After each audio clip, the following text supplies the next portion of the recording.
আমাদের অন্তরে রোগ রয়েছে। আমাদের শরীরের রোগের চেয়ে অন্তরের রোগ অনেক, অনেক বেশি কঠিন। আল্লাহ তাআলা মুনাফিকদের অন্তরে রোগ রয়েছে। ফি কুলুবিহিম মারাদুন ফাযাদাহুমুল্লাহু মারাদা।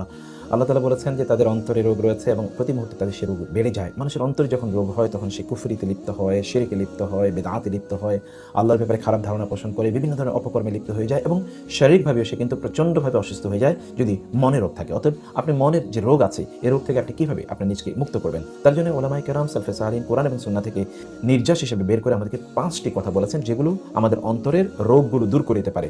এর মধ্যে প্রথম সবচেয়ে গুরুত্বপূর্ণ হলো কিরাআতুল কোরআন। রাসূলুল্লাহ সাল্লাল্লাহু আলাইহি ওয়াসাল্লাম বলেছেন যে আমাদের এই অন্তরগুলো রোগাক্রান্ত হয়ে যায়, এগুলোর মধ্যে জং ধরে, মরিচা পড়ে। যেমনিভাবে হাদিদ অর্থাৎ লোহার মধ্যে মরিচা পড়ে, সাহাবায়ে কেরামরা বললেন এই মরিচা দূর করার উপায় কি? তখন তিনি বলেছেন তেলাওয়াতুল কোরআন। আমরা যেন কোরআন তেলাওয়াত করি, সেজন্য কোরআন বেশি বেশি তেলাওয়াত করুন। আপনার অন্তরের সকল রোগ দূর হয়ে যাবে। শুধু তাই না, আপনার প্রচণ্ড অশান্তি আছে, পেরেশানি আছে, এগুলো সব দূর হয়ে যাবে। কোরআন তেলাওয়াত করুন। আপনার খুবই খারাপ লাগছে, কোরআন তেলাওয়াত করুন। আপনি খুবই রোগে আক্রান্ত, আপনি দেখবেন যে আপনার হয়তো হার্টবিট বেড়ে গিয়েছে, আপনার ব্লাড প্রেশার বেড়ে গিয়েছে, কোরআন তেলাওয়াত করুন। এগুলো সব কিছু প্রশান্ত করে দেবেন ইনশাআল্লাহ। এটা পরীক্ষিত।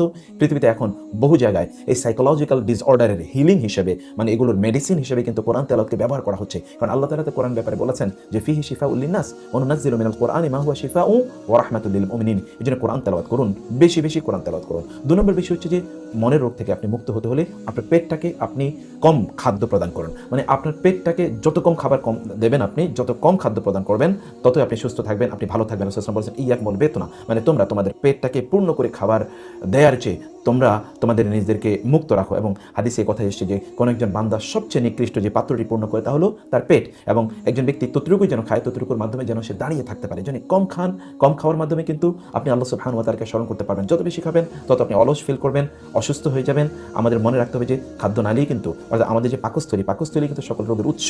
অতএব এটিকে যতই আপনি শুকনো রাখবেন, ফাস্টিং করবেন, রোজা রাখবেন, তার মাধ্যমে কিন্তু আপনি অবশ্যই মুক্ত থাকতে পারবেন। ৩ নম্বর হচ্ছে কিয়ামুল লাইল, রাতের সালাত। সুবহানাল্লাহ, রাসূলুল্লাহ সাল্লাল্লাহু আলাইহি ওয়াসাল্লাম বলেছেন রাতের সালাত এটি কিন্তু আমাদের রোগকে দূর করে দেয়। আমাদের যত ধরনের রোগ আছে এই রোগগুলো দূর করে দেয়। আপনি রাতে যদি ঘুম থেকে সত্যিকার অর্থে তখন উঠতে পারেন, আপনি একটু আর্লি ঘুমিয়ে যাবেন, early to bed and early to rise makes a man healthy, wealthy and wise. আমরা এটি শুনে থাকি যে বিজ্ঞানরা আমাদেরকে বলে থাকে যত আর্লি আপনি ঘুমাতে পারবেন এবং আর্লি ঘুম থেকে উঠতে পারবেন ততটাই আপনি হেলদি হবেন, ওয়েলদি হবেন এবং ওয়াইজ হবেন। অর্থাৎ আপনার মেধা বুদ্ধি বাড়বে, আপনার শরীর সুস্থ থাকবে এবং আপনি সম্পদশালী হবেন। সুবহানাল্লাহ, এখানে কি আছে দেখুন, আপনি ওই সময় যে বাতাসটি বের হয়, যে বাতাসটি চারদিকে চলতে থাকে, এটা শরীরের জন্য প্রচণ্ড কল্যাণকর।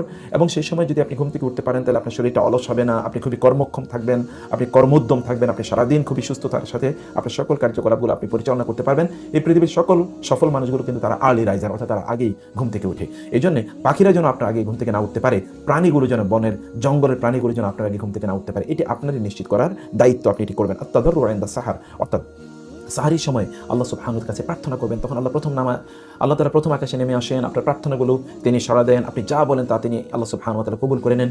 এই সময় আপনি আল্লাহ তাআলার কাছে আপনার ফরিয়াদগুলো তুলে ধরুন। তখন আপনি কেবল ঘুম থেকে উঠে অন্যান্য কাজে ব্যস্ত থাকবেন, আল্লাহর কাছে চান। আল্লাহ সুবহানাহু ওয়া তাআলা যদি আপনার কাজে বারাকা প্রদান করেন তাহলে আপনার সকল টেনশন দূর হয়ে যেতে পারে, বিশেষ করে আপনার মানসিক অশান্তি দূর হয়ে যাবে। আল্লাহ তাআলা আপনার মানসিক অশান্তি দূর করে দেবে। এবং পঞ্চম যে বিষয়টি তা হলো মুজালাসাতুস সালিহিন, অর্থাৎ নেককার, দিনদার, আল্লাহওয়ালা ভালো মানুষদের সাথে আপনি থাকুন। এমন লোকদের সাথে সঙ্গ দিন, এমন লোকদের সাথে উঠা বসা করুন, এমন লোকদেরকে আপনার বন্ধু বানান, এমন লোকদের সাথে আপনি আপনার সখ্যতা তৈরি করুন, যাদেরকে দেখলে আপনার ভালো লাগা তৈরি হবে, যাদেরকে দেখলে আপনার আনন্দ লাগবে, যারা হাসি মুখে আপনার সাথে কথা বলবে, যারা আপনার টেনশনগুলো বাড়িয়ে দেবে না, আপনার মনের অস্থিরতা তৈরি করে দেবে না, আপনার মধ্যে একটা ইনফেরিয়রিটি কমপ্লেক্স তৈরি করে দেবে না, আপনার হীনমন্যতা, আপনার এটা নাই সেটা নাই, আপনার এটা দরকার ইত্যকার বিষয় আপনাকে বলবে না, বরং আপনাকে প্রতি মুহূর্তে সে আপনাকে মোটিভেট করবে, আপনার যা কিছু আছে তা নিয়ে যেন আপনি সন্তুষ্ট থাকেন, এরকম একটি অবস্থা আপনার মধ্যে তৈরি করে দেবে। আপনাকে ভালো কাজের কথা বলবে। কারণ মন্দ কাজ করা, খারাপ কাজ করা, গুনাহ করা, এটা কিন্তু একটা ডিজিজ। এই ডিজিজ মানুষকে আরও রোগাগ্রস্ত করে তোলে এবং তার মনটাকে, তার শরীরটাকে বিষাক্ত করে তোলে। আপনি যদি ভালো মানুষের সাথে থাকেন তাহলে এগুলো সব কিছু থেকে আপনি মুক্ত থাকতে পারবেন। দুনিয়ার প্রতি আপনার লোভ তৈরি হবে না, মন্দের প্রতি আপনার আকর্ষণ তৈরি হবে না, বরং আপনি পরিতৃপ্ত জীবন যাপন করতে পারবেন। সেজন্য এই 5টি কাজ করুন। আবার বলছি, 1 নম্বর হচ্ছে কোরআন তেলাওয়াত, 2 নম্বর হচ্ছে আপনার পেটে কম খাবার দেয়া, এবং 3 নম্বর হচ্ছে আপনি আপনার কিয়ামুল লাইল অর্থাৎ রাতের সালাত আপনি আদায় করবেন। চতুর্থ হচ্ছে ভোর রাতে আল্লাহ সুবহানাহু ওয়া তাআলার কাছে আপনি প্রার্থনা করবেন, এবং পঞ্চম বিষয়টি হচ্ছে ভালো মানুষের সাথে থাকবেন। আল্লাহ তাআলা আমাদেরকে এই কাজগুলো করার তৌফিক দান করুন। আসসালামু আলাইকুম।